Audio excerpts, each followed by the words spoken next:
Ayan, magandang araw sa lahat at maraming salamat sa pagdalaw mo sa ating channel. Siya nga pala, kung bago ka pa lang sa ating channel, huwag kalimutan mag-subscribe, paki-hit ang notification bell, at paki-like, comment, and share na rin ang ating video bilang suporta. Ngayong araw ay pupunta tayo sa bayan ng Dingalan sa probinsya ng Aurora. Pupuntahan natin ang Dica Road, ang bagong daan na ginagawa na magdudugtong ng bayan ng Dingalan at bayan ng San Luis. Mula dito sa bayan ng General Natividad sa Nueva Ecija hanggang sa groto ng Dica Road ay kailangan kong pumadyak ng 62.35 kilometers. Palabas na tayo ng General Natividad at papasok naman tayo ng Palayan City, ang kabisera ng Nueva Ecija.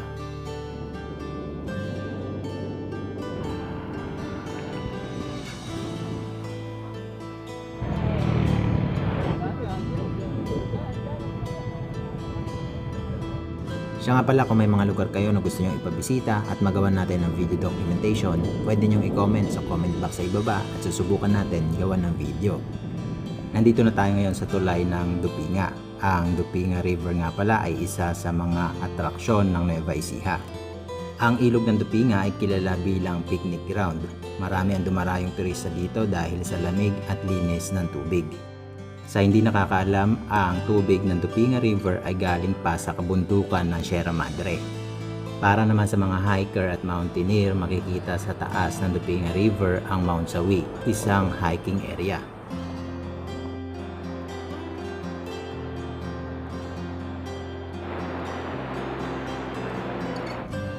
Ito na yung mismong town proper ng Gabaldon. Ang landmark ng I Love Dingalan ay isa sa mga stopover ng mga bikers at mga riders. Kung kanina sa Gabaldon ay makukunat ang ahon, dito sa boundary ng Nueva Ecija at Dingalan ay magsisimula na ang lusong. Mula dito sa Barangay Tanawan, makikita na natin ang landmark na I Love Dingalan. Kapag nagpalipad tayo ng drone, makikita na natin ang Dingalan Bay na parte lamang ng Pacific Ocean.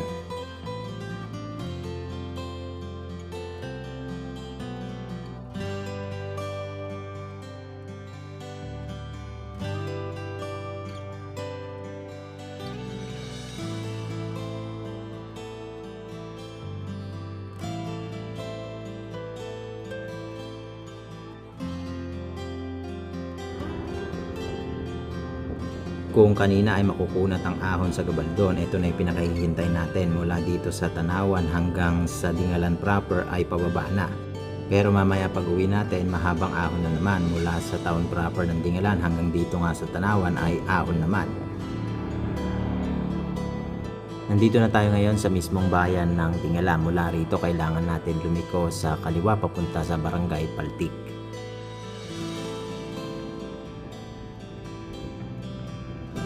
Nandito na tayo ngayon sa Dingalan Feeder Port. Dito umaakyat ng mga bangka papunta sa Batanes of the East. Bago tayo umakyat sa Dica Road, magpahinga muna tayo at kumain na rin tayo ng merienda kasi hindi biro yung pagdaraanan natin para maakyat yung Dica Road. Paakyat na tayo ng Dica Road. Ito na yung bagong kalsada na ginagawa para pagdugtungin yung Dingalan at San Luis. Siya nga pala, sa mga nagbabalak na magbike sa area na ito, siguraduhin ninyong nasa kondisyon yung katawan nyo kasi hindi biro yung mga akyat dito.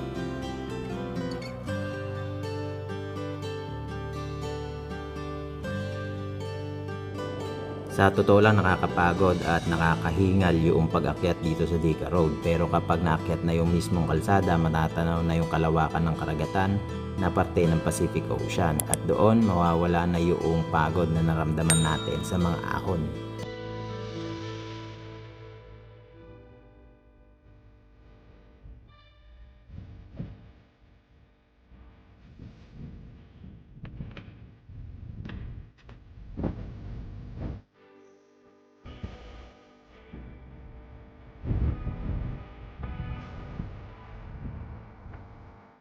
Siya nga pala, kung may mga katanungan kayo tungkol sa mga ruta at mga lugar na pinupuntahan ko o sa mga gamit na dapat dalhin sa bikepacking, pwede nyong i-comment sa comment box sa ibaba at susubukan kong sagutin.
Nga pala narating natin itong Dica Road 12:00 na ng tanghali. Inabot din tayo ng 6 na oras mula sa General Natividad hanggang dito sa Dingalan. Bukod nga pala sa matatarik na ahon, mainit din yung panahon ngayong araw kaya nahirapan tayong umahon. Dahil medyo maaga pa para umuwi, magsa-side trip muna tayo dun sa Dingalan to General na car road. Ipapakita rin natin kung gaano kaganda yung Dingalan to General na car road. Kayo na ang humusga kung ano sa dalawa ang mas maganda, ito bang Dica Road o ang Dingalan to General na car road.